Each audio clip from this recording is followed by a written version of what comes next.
Graça e paz, povo de Deus. Estamos aqui nessa série de mensagens falando sobre as 7 igrejas da Ásia, descrita por João, revelada por Jesus a João, em Apocalipse capítulo 2 e 3. E dessa feita, eu quero falar com você sobre a igreja de Tiatira, a igreja localizada em Tiatira. Não esquece aí de compartilhar, se inscrever no nosso canal, compartilha, comenta, deixa aquele like para estar nos motivando a continuar produzindo materiais de cunho teológico, bíblico para a sua vida. Mas vamos lá, a igreja de Tiatira, uma igreja tolerante. Se tem uma coisa que Deus, que eu posso dizer que Ele odeia, é a tolerância. Não, a gente não pode ser intolerante no sentido de rejeitar pessoas, mas ser tolerante com aquilo que elas praticam.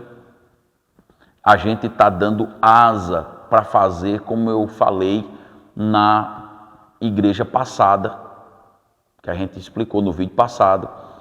Vou deixar o link aqui abaixo do vídeo sobre a igreja de Pérgamo, uma igreja que estava tolerando Balaão e suas falsas doutrinas. Nessa ocasião era diferente. Nessa ocasião tinha um espírito de prostituição dentro da igreja chamado Jezabel. E esse espírito continua nos nossos dias.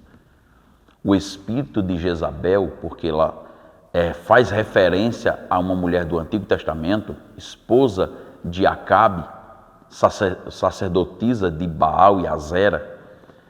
E Jezabel ela se transforma em um espírito, vamos dizer assim, enganador para os dias atuais, porque o Senhor faz menção dela aqui justamente nesse âmbito. E o que seria o espírito de Jezabel? É o espírito que tenta convencer, conquistar através da sensualidade, através de uma emoção, através de despertar nas pessoas uma emoção maléfica, maligna. Tudo isso para tentar enganar e iludir.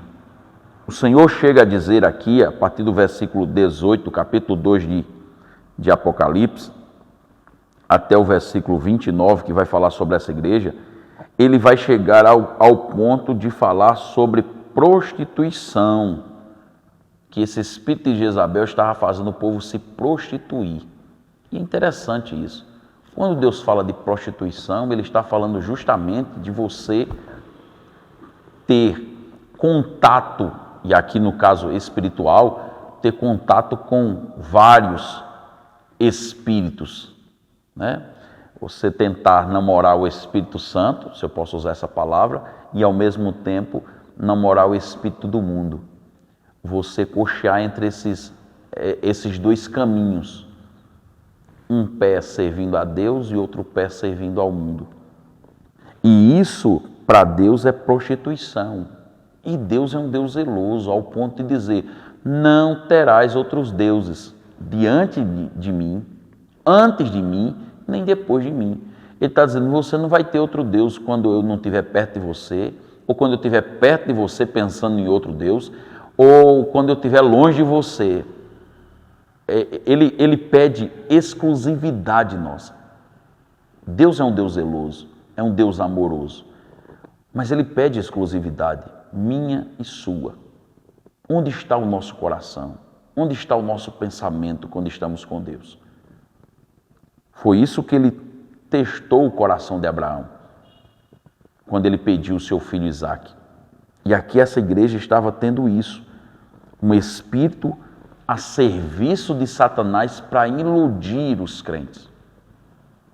Certa vez eu estava ouvindo no YouTube um certo testemunho de uma pessoa que ele mesmo afirmou, dizendo que quando ele trabalhava para o inimigo, ele chegava nas igrejas, levantava a mão, aceitava a Jesus, começava a participar de pequenos grupos, começava a falar em línguas estranhas, línguas espirituais, orava com o povo, para depois plantar discórdia, fofoca, mentiras, justamente para fazer com que aquela comunidade que servia a Jesus, ela fosse totalmente dividida em pensamentos, porque Satanás sabe que um reino dividido não subsiste, não vence, mas uma igreja unida não tem nada que possa impedir o avanço dela. Então nós precisamos nos afastar de tudo aquilo que vem de forma muito sutil, sensual, tentando conquistar o nosso coração. A palavra de Deus é quem nos orienta a não tolerar esse tipo de atitude. Ao ponto dele dizer ao anjo da igreja que está em Tiatira, escreve: isto diz o Filho de Deus, que tem os olhos como chama de fogo. Por que olhos como chama de fogo? Porque ele consegue penetrar na nossa mente, na nossa alma e descobrir qual é a verdadeira intenção. Ele diz no versículo 19: eu conheço as tuas obras e a tua caridade. Quer dizer, em contraponto com a igreja de Éfeso, a igreja de Tiatira tinha muito amor. Ela amava demais, amava tanto que tolerava tudo. E nós temos que ser categóricos em dizer isso. O Senhor Jesus nos recebe do jeito que somos, da maneira que somos, com os nossos vícios, com as nossas crenças. Porém, a palavra dele e o Espírito Santo trabalhando em nós nos muda, nos modifica, nos transforma, nos liberta. Então eu não posso amar ao ponto de não aceitar, de não fazer com que haja uma transformação em tal vida. E ele diz: tu tem paciência, sei que as tuas obras, as últimas, são maiores do que as primeiras, porém tu tolera Jezabel. Tu tolera essa situação de pecado, de mentira, de engano, de falsa doutrina. Não, nós temos que combater isso também nos nossos dias. Porque há muitos mestres, muitos falsos mestres, que tentam enganar, seduzindo pessoas com aquilo que eles gostariam de ouvir e não com aquilo que eles deveriam ouvir. Que Deus abençoe a sua vida.